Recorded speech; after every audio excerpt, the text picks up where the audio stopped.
오늘날 우리가 살고 있는 이 시대를 가리켜서 포스트 모던 시대라고 말합니다. 포스트 모던이라고 하는 개념이 처음에는 20세기 중반에 등장했는데 문화나 예술이나 건축이나 철학 이러한 영역들, 그러한 분야들에서만 사용되는 표현이다가 이제는 21세기가 되면서 이제는 이 시대 정신으로 자리매김했습니다. 그래서 이제는 우리의 사회 사고 방식, 사회 구조, 인간 관계까지 모든 것을 장악해 버린 것이 포스트 모던이라고 하는 개념입니다. 여러분, 포스트 모던이 무엇인가 여러 가지로 많은 것을 설명할 수 있지만 저는 여러분들에게 이렇게 말씀드리고 싶습니다. 가장 기본적인 틀로서 포스트 모던이 뭐냐면 나도 옳지만 너도 옳다고 하는 것이 포스트 모던입니다. 대단히 포용적인 태도이고 상대주의인 것이죠. 나는 내가 옳다고 생각했는데 너도 옳구나 이렇게 말하는 것이 포스트 모던의 주요한 골자인 것이죠. 여러분, 조선시대에 이런 일이 있었습니다. 황희정승이 데리고 있는 종들이 여럿 있었는데 그 집안의 두 종이 서로 자기가 옳다면서 말다툼이 일어났습니다. 그런데 이 다툼의 결론이 안 나서 주인인 황희정승에게 찾아가서 이제 불려와서 말을 하게 되었는데 한 말 잘하는 종이 이렇게 말하는 것입니다. 나는 이러이러이러하고 이러이러해서 이러이렇게 했다고 자기 이야기를 쭉 했더니 황희정승이 하는 말이 네 말이 옳구나 이렇게 말하는 것입니다. 그러자 다른 옆에 있던 종이 급한 마음에 서둘러 자기 입장을 설명했습니다. 아니 이러이러해서 이러이러하고 저러저러해서 저렇게 한 겁니다. 이렇게 설명하니까 황희정승이 하는 말이 네 말도 옳구나 이러는 것입니다. 옆에서 너무 답답한 나머지 곁에 있던 황희정승의 아내가 한마디 거드는데 이 아이 말도 옳다고 하시고 저 아이 말도 옳다고 하시면 옳고 그름을 어떻게 가릴 수 있습니까? 그러자 황희정승이 했던 말이 있습니다. 뭐라고 할게요? 듣다 보니 부인의 말씀도 맞구려 옳구려 했다는 것이죠. 여러분, 이것이 포스트 모던을 잘 보여주는 것입니다. 서로 맞지 않는 두 종의 말도 다 옳아야 하고 이 둘의 말이 다 옳다고 하는 황희정승의 말도 옳아야 하고 심지어 황희정승의 말이 틀렸다고 지적하는 부인의 말까지도 옳아야 하는 것이 이 시대의 정신인 포스트 모던이라고 하는 것이죠. 그런데 이렇게 되다 보니 한 가지 단점이 있습니다. 무엇이겠습니까? 나도 옳고 너도 옳고 우리 다 옳다 하니까 어떻게 됩니까? 기준이 없어집니다. 기준이 사라져 버리고 애매모호해지는 것이죠. 결국 누가 진짜 옳은지에 대한 관심이 사라져 버렸고 진리와 거짓이 서로 같아져 버리는 문제가 있는 것이죠. 모든 것을 수용하고 모든 것을 포용하려고 하다 보니 객관적인 진리라고 하는 것이 사라져 버리고 이제는 문제와 모순도 해결하지 못한 채 그저 덮어두어야만 하는 사회가 된 것을 포스트 모던이라고 말하는 것입니다. 사랑하는 여러분, 그런데 과연 이것이 옳은 것인가? 세상에는 그러면 진리가 없고 기준이 없는 것인가? 그렇지 않습니다. 특별히 이 포스트 모던의 기준이 사라져 버리다 보니 이 모습이 어떠한 형태로 흘러가는가 하면 하나의 결과로 흘러가는데 그 결과가 뭐냐면 모든 것이 나 중심으로 돌아가게 되어 있습니다. 기준이 없고 모두가 기준이 되다 보니 모두가 옳다 하다 보니 이 포스트 모던 사회는 반드시 한 결과로 집중되어지고 결과가 나아갈 수밖에 없는데 결국 모든 것을 포용하고 너그럽게 이렇게 하다 보니 결국 반작용으로 그 결론은 어떻게 가는가 하면 나 자신은 언제나 옳다라고 하는 자기중심성으로 흐르게 되는 것입니다. 그래서 내 생각이 옳은 대로 각자가 생각하는 진리를 따라 살아가는 것이죠. 그래서 이 포스트 모던 시대의 특징적인 구호가 뭐냐?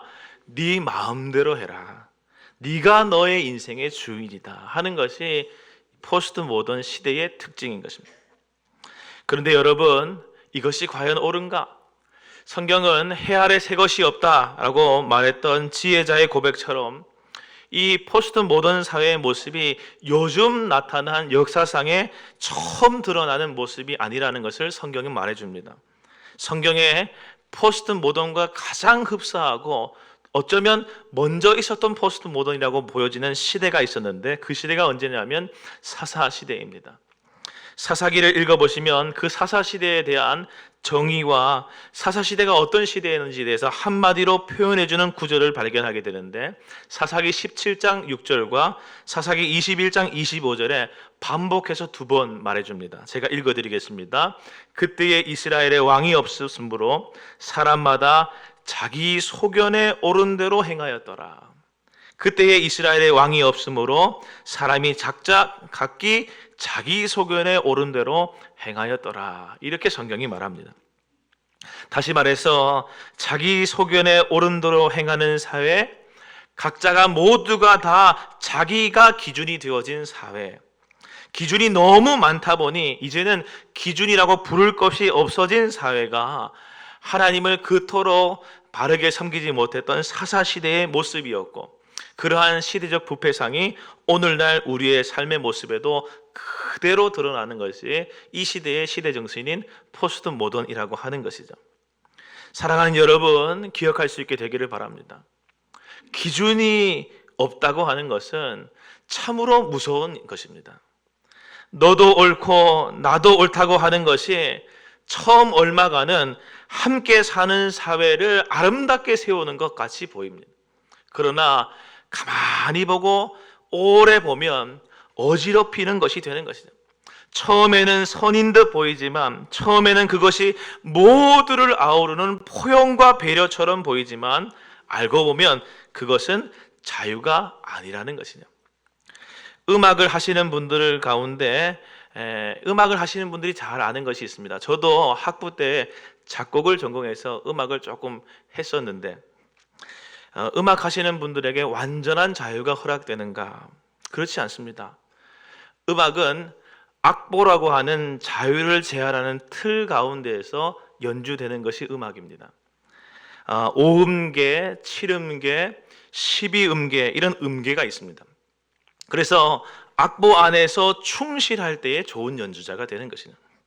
오케스트라 연주자들이 악보 없이 자기 마음대로, 이 연주자도 자기 마음대로, 저 연주자도 자기 마음대로, 음악은 자유니까 그렇게 자유롭게 연주하면 그 연주가 아름다운 하모니가 되어 드릴까요?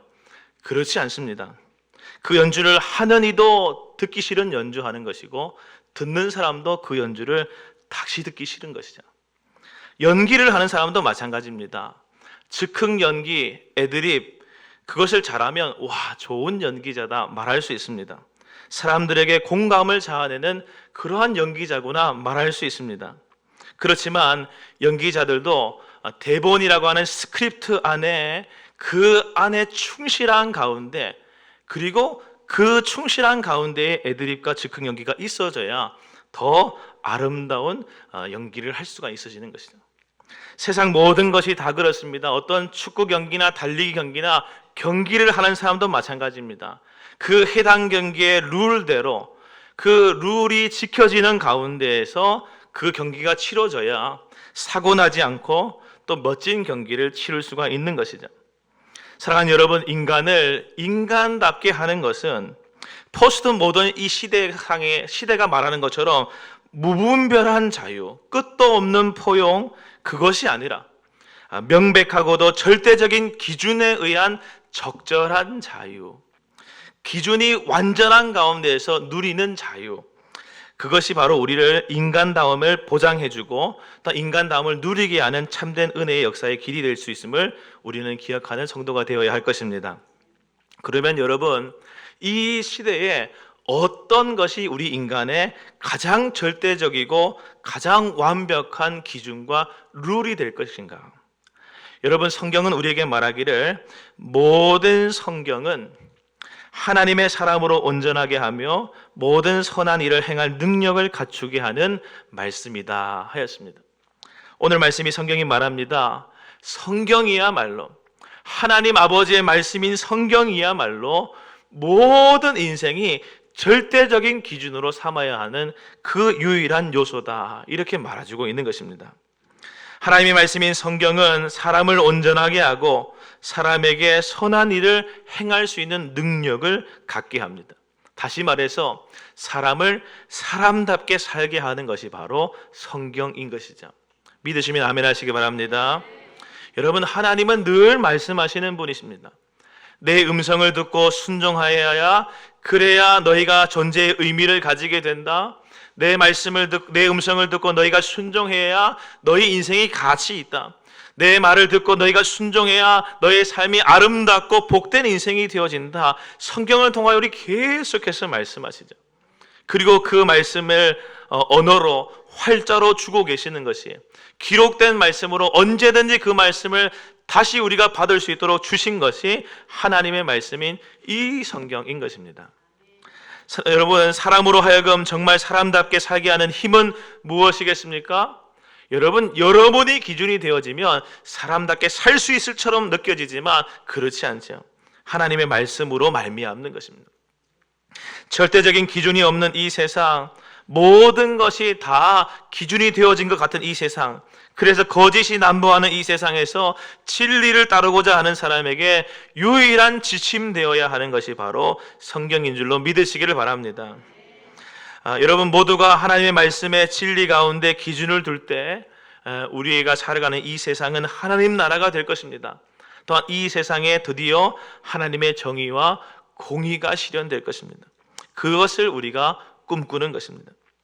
그런데 왜 성경 말씀이 인생의 절대적인 기준이라고 성경이 말하고 있는가? 오늘 아주 중요한 한 가지 표현을 우리가 성경에서 보게 되는데, 성경은 이렇게 말합니다. 모든 성경은 하나님의 감동으로 된 것으로, 이렇게 말하고 있습니다.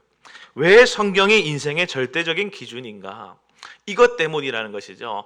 모든 성경이 하나님의 감동으로 된 것이기 때문이라는 것입니다. 여러분, 여기 하나님의 감동이라고 하는 말은 하나님의 숨결이라고 하는 표현도 될 수 있고, 하나님의 호흡이라고 하는 말도 될 수 있습니다. 하나님의 영감이라고 하는 말과도 동일합니다.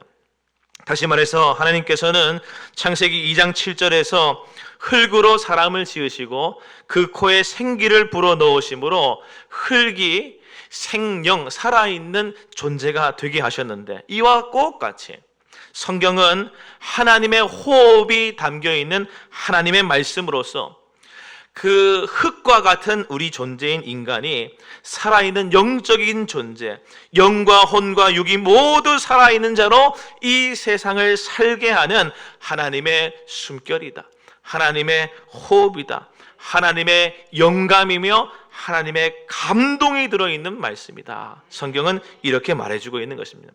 따라서 우리는 하나님의 말씀을 어떻게 들을 수 있습니까?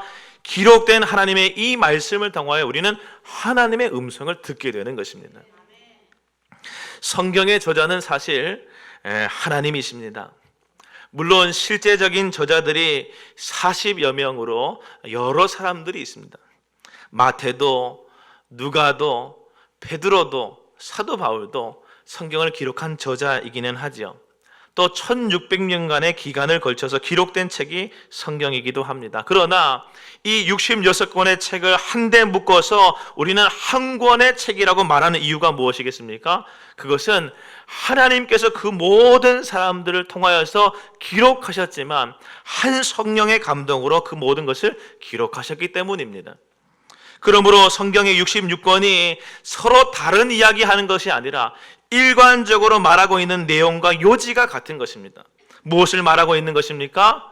하나님이 이 세상과 인간을 창조하셨다는 것이고, 또한 인간은 불순종으로 하나님 앞에 타락하여서 죄의 종로로 가게 되었다고 하는 것이고, 하나님은 그 아들 예수 그리스도를 이 땅에 구원자로 보내셨으며 예수님은 십자가 대속의 죽음으로 죽으심으로 말미암아 인류의 죄를 구속하셨고 대속하셨고, 또 죽으신 지 사흘 만에 부활하셔서 죽음 권세를 이기셨으며 예수님은 지금 승천하셔서 하나님 보좌 우편에 계신다는 것입니다. 또한 하나님 보좌 우편에만 계신 것이 아니라 다시 우리를 심판하러 오시는데 그때가 이 세상의 마지막 날이다. 우리는 그 사이에 놓여 있는 존재로서 예수를 믿어야 산다. 예수를 믿어야 구원받는다. 예수를 믿어야 영생을 누린다. 이것이 성경이 우리에게 말하고 있는 것입니다. 다시 말해서 모든 것을 종합하면 하나님만이 인간의 기준이시며 인간은 하나님의 말씀을 들을 때에 산다고 하는 것이 성경이 우리에게 말하고 있는 핵심 가운데 핵심인 것이죠. 다시 말해서 성경의 각본들은 실제로 저자인 인간 저자가 있지만 그래서 그 저자들의 상황과 환경과 인격과 개성과 그들의 어떤 특징을 모조리 말살하지 않고 그대로 사용되어져서 다양한 이야기가 기록되어 있지만 그 모든 특유의 다양성을 한대로 모으시는 하나님의 감동으로 말미암아 이 말씀은 그 다양성이 유지된 채로 통일성을 가진 하나님의 말씀으로서 인간의 삶의 절대적인 기준이 되어지는, 그래서 하나님의 말씀을 들어야지만, 순종해야지만, 청정하고 복종해야지만 살게 된다는 것을 성경은 우리에게 말해주고 있습니다. 그래서 15절 말씀에 성경은 능히 너로 하여금 그리스도 예수 안에 있는 믿음으로 말미암아 무엇에 이른다 했습니까? 구원에 이르는 지혜가 있게 한다 하였습니다. 여러분, 인간을 지혜롭게 할 수 있는 유일한 책이 바로 성경입니다. 특별히 인간이 가질 수 있는 가장 지혜로운 마음이 무엇이겠습니까? 예수 그리스도를 믿는 믿음이 가장 지혜로운 마음인 것이죠. 이 구원에 이르는 지혜를 우리로 하여금 가지게 하는 책이기에 이 성경이 우리에게 절대적인 진리와 기준이 되는 것입니다. 특별히 오늘 말씀 16절 하반절에 이 성경에 가지고 있는 유익에 대하여 우리에게 성경이 말하는데, 특별히 교훈과 책망과 바르게 함과 의로 교육한다, 이렇게 말했습니다. 여러분, 이 말이 무슨 말이겠습니까? 여러분, 성경 말씀을 통하여 우리가 받게 되는 것이 교훈과 책망과 바르게 함과 의로 교육함인데, 이것이 무엇인가에 대해서 성경을 말하고 있는데, 특별히 여러분, 아무도 손댈 수 없는 우리 각자의 인생, 여러분의 인생을 누가 손댈 수가 있겠습니까? 누가 여러분의 마음, 여러분의 삶을 다른 사람이 이렇게 손대어서 그 삶을 변화시킬 수 있겠습니까? 아무도 손댈 수 없는 것 같은 우리 각자의 인생을 하나님의 말씀인 성경은 손대시고, 그래서 고치시고 변화시켜서 새 인생 살게 하시는 능력이 성경에서 일어나는 일이라는 것이죠. 특별히 교훈이라고 했습니다. 교훈은 가르침을 뜻합니다. 성경이 우리에게 많은 것을 가르쳐 줍니다. 참 진리가 뭔지, 절대적인 기준이 뭔지, 하나님은 누구신지, 예수님은 누구신지, 성령님은 누구신지, 하나님은 어떻게 존재하시는지, 교회가 무엇인지, 사람이 무엇인지, 이 세상은 어떻게 되어진 것인지, 절대적인 기준으로 우리에게 가르쳐주고 일러주시는 것이 하나님의 말씀인 교훈인 것이죠. 그래서 하나님의 말씀을 잘 알아야 기준이 있는 삶을 살 수 있습니다. 또한 책망이라고 했습니다. 책망은 잘못된 것을 꾸짖는 것을 책망이라고 합니다. 교훈대로 살지 않는 모습을 보면서 꾸짖는 것을 책망이라고 하는 것이죠. 그래서 하나님의 말씀인 성경을 통하여서 하나님은 우리의 죄와 불순종과 어리석은 모습들을 날마다 꾸짖으시는 것입니다. 여러분, 책망받는 일은 사실 좋지 못한 일입니다. 기분 나쁩니다. 하지만 책망이 없으면 유익한 일이 생기지 않습니다. 자식이 있는데 자식이 칼을 들고 논다든지 혹은 불구덩이를 향하여 달려가고 있는 것을 부모가 보았습니다. 근데 그 부모가 그 자식을 책망하지 않고 놔둔다고 한다면 그 부모는 부모가 아닌 것이죠. 죄를 범하여서 그 죄를 범하면서도 그 죄를 깨닫지 못하고 계속 그 죄 가운데 살도록 두는 것은 하나님의 뜻이 아닌 것입니다. 기준에 맞지 않는 삶을 사는 것을 가리켜 우리는 하나님의 말씀이 우리를 책망하시는 소리를 들어야 하는 것입니다. 또한 이어서 바르게 함이라고 했습니다. 이 바르게 한다는 것은 책망의 그 다음 단계라고 할 수 있습니다. 회복과 변화를 의미하는 것이죠. 책망이 우리의 잘못을 지적하고 깨닫게 한 것이었다고 한다면 바르게 함은 그 잘못을 바로잡아주는 것을 말하는 것입니다. 여러분, 만약 책망만 있고 바르게 함이 없다고 하면 어떻게 되겠습니까? 죄책감 가운데 빠져 살게 되는 것이죠. 여러분, 몸이 아파서 병원에 갔습니다. 그런데 의사가 당신에게 이러이러한 병이 있습니다. 이러이러한 문제가 있습니다 라고 하는 것만 알려주고 이제 돌아가세요, 치료하지 않고 그냥 보낸다고 한다면 오히려 그 병을 알지 못한 것보다 더 고통스러울 것입니다. 다시 말씀드려서 성경은 뛰어난 의사와도 같습니다. 그래서 우리의 문제를 지적하고 책망하지만 더 나아가서 치료하고 회복시켜주는 능력이 되기도 하는 것입니다. 또한 마지막으로 의로 교육한다 했습니다. 의로 교육한다고 하는 이 말은 바르게 하여서 바로잡을 뿐만 아니라 계속해서 그 일들을 계속할 수 있도록 훈육하고 양육하고 훈련한다고 하는 것입니다. 계속해서 바른 상태에 머물러 있을 수 있도록 도와준다는 것이죠. 여러분, 한번 책망받고 바로잡았다고 해서 그것으로 계속해서 그렇게 서 있는가? 그렇지 않습니다. 반복해서 같은 잘못을 저지르고 또 다른 실수를 범하기도 합니다. 그래서 필요한 것이 지속적인 교육과 훈련인 것입니다. 그래서 계속해서 관심을 가지고 가르치고 적용하게 하는 것이 바로 오늘 말씀에서 말하는 의로 교육하는 것이다 라는 것이죠. 사랑하는 여러분, 우리의 본성은, 우리의 죄악된 본성은 하나님의 말씀과 하나님의 뜻을 들어도 그것에 반하는 행동하기를 좋아합니다. 그래서 우리는 그것이 익숙하고 편안합니다.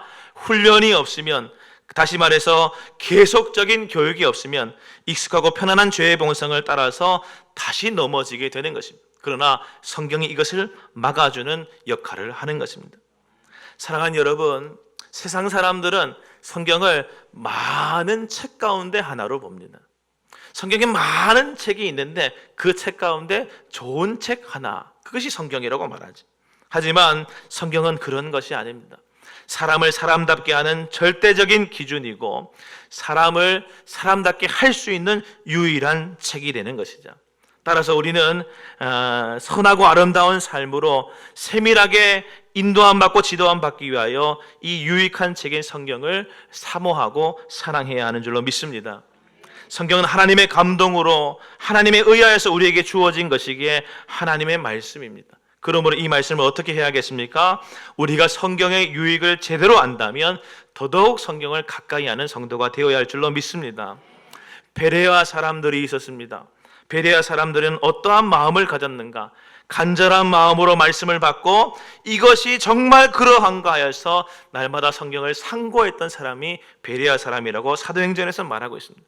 여러분, 우리 모두가 베레아 사람들처럼 간절한 마음으로 하나님의 말씀을 읽고 사랑함으로 하나님의 말씀을 묵상하며 성령의 인도하심을 따라 순종함으로 그 말씀을 살아내는 능력 있는 성도가 다 되시기를 주님의 이름으로 간절히 축원합니다. 특별히 미국 기독교 미디어 사이트인 크로스워크에서 그 성경 통독이 주는 유익, 이 5가지를 정리해 놓은 것이 있어서 여러분에게 말씀드리려고 합니다. 첫 번째, 성경 통독이 주는 첫 번째 유익이 뭐냐?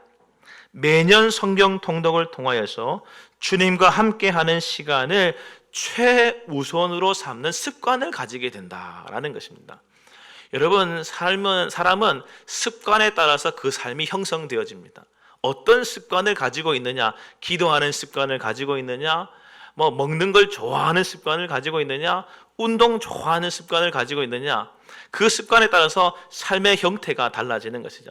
특별히 매년 성경을 통독함으로 인해서 우리가 얻게 되는 첫 유익이 무엇입니까? 하나님과 함께하는 시간을 내 삶의 최우선으로 삼는 습관을 가지게 하는 것입니다. 두 번째로, 하나님의 말씀을 성경을 통독하게 되면 새로운 통찰력을 우리는 얻게 되어집니다. 주의 종을 통하여서 하나님의 말씀을 듣는 것뿐만 아니라 우리가 열린 마음으로 성경을 날마다 통독하고 읽을 때에 이미 알고 있는 구절이지만 성령께서 새로운 계시로 우리 가운데 새로운 통찰력과 말씀을 주실 수가 있는 것이죠. 성경을 통독할 때 그러한 역사가 나타나는 것입니다. 세 번째로, 성경 통독이 주는 유익은 성경의 각 내용들이 서로 다르지만 어떻게 연결되는지를 배울 수 있게 되어집니다. 여러분, 성경을 토막토막 단락단락 알고 있던 것이 성경을 통독하게 되면 구약과 신약을 다 읽고 묵상하는 가운데 이 말씀이 이 말씀과 연결되는구나. 특별히 하나님께서 예수 그리스도를 통하여 보여주신 구원의 약속을 우리가 구약을 통하여 받게 되고, 그 약속이 이루어지는 것 신약을 통하여 봄으로써 하나님의 말씀을 통전적으로 알 수 있는 기회를 얻게 되는 것이 성경 통독의 유익인 것이죠. 네 번째로, 다른 사람들에게 모범이 됩니다. 우리가 매일 성경 읽는 시간을 지켜냄으로써 하나님의 말씀이 내 삶에 얼마나 중요한 우선순위를 가지는지 주변 사람들에게 보여줄 수 있는 것이죠.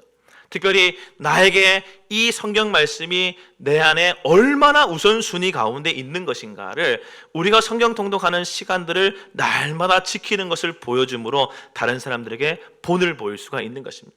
네 번째로, 성경의 모든 책들을 통하여서 인생의 통찰력을 얻게 되어집니다.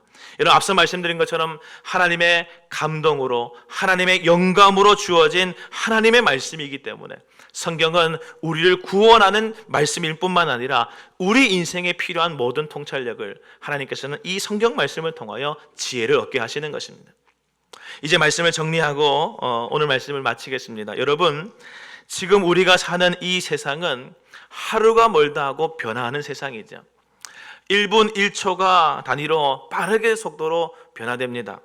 그래서 이런 변화무쌍한 시대를 어떻게 살아야 살아남는가? 세상은 말하기를 그 변화하는 시대에 맞게 자신을 변화시키는 사람이 살아남는다, 영향력을 발휘한다 말하죠.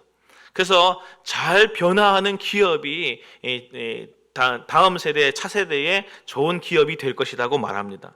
물론 교회도 그러한 것에 예외는 아닐 것입니다. 시대에 맞게 문화의 옷도 입고 세상의 트렌드를 따라가고, 아니 그저 따라가는 것만이 아니라 선도할 수 있는 교회가 되어야 할 것입니다. 그런데 그러한 가운데도 변화되지 말아야 할 우리의 기준이 있어야 합니다. 하나님의 감동으로 기록된 하나님의 말씀, 그 말씀이 항상 우리 안에 절대적인 기준으로 남아있을 때 우리는 변화는 하지 변질이 되지 않을 수가 있는 것이죠. 여러분, 내 기준이 없이 변화되는 것을 변질이라고 합니다. 하나님의 말씀의 기준마저도 잃어버리게 되면 우리는 변질되어 가는 것이죠. 우리는 변질이 아니라 우리 교회는 세상을 변혁시킬 수 있는 능력의 사람들로 변화되어가는 아름다운 교회 공동체가 되어야 할 줄로 믿습니다. 특별히 하나님의 말씀을 기준으로 삼고 그 말씀을 사랑하는 저와 여러분이 될 수 있게 되기를 바라고, 특별히 그러한 일들에 앞장설 수 있게 되기를 바랍니다. 여러분, 눈이 좋을 때, 조금이라도 눈이 더 좋을 때 하나님의 말씀을 더 읽으시고 부지런히 하나님의 말씀을 공부하시는 여러분 되시기를 바랍니다. 없는 시간 쪼개어서 하나님의 말씀과 성경과 씨름하면 하나님께서는 없는 시간 쪼개어서 우리에게 은혜를 더하여 주실 줄로 믿습니다. 이러한 열정이 우리에게 회복되기를 바라고, 주의 말씀을 사랑하고 사모하는 모든 성도들이 되어서 하나님을 기쁘시게 하는 능력 있는 성도들로 하나님 앞에 기억될 수 있게 되기를 주님의 이름으로 간절히 축원합니다. 기도하시겠습니다. 하나님 아버지, 감사함을 드립니다. 기록된 하나님의 말씀을 통하여서 주의 말씀을 듣게 하여 주시고, 하나님의 감동으로 기록된 이 말씀을 통하여 성령께서 하시는 음성을 듣게 하시니 감사함을 드립니다. 주의 말씀을 읽을 때마다 하나님의 뜻을 알게 하여 주시옵시고, 그 뜻에 순종함으로 우리가 승리하는 생활을 살 수 있도록 인도하여 주시옵소서. 우리 소견에 옳은 대로 살아가는 기준 없는 삶이 아니라 오직 주의 말씀이 우리의 삶과 인생에, 우리의 생활과 신앙에 아주 중요한 핵심 기준이 되게 하여 주시옵시고, 이 말씀을 사모하고 사랑함으로 늘 가까이하고 읽는 우리 모든 성도들 되도록 인도하여 주시옵소서. 오늘도 함께 하신 주님께 감사를 드리며 살아계신 예수 그리스도 이름으로 간절히 기도하옵나이다. 아멘.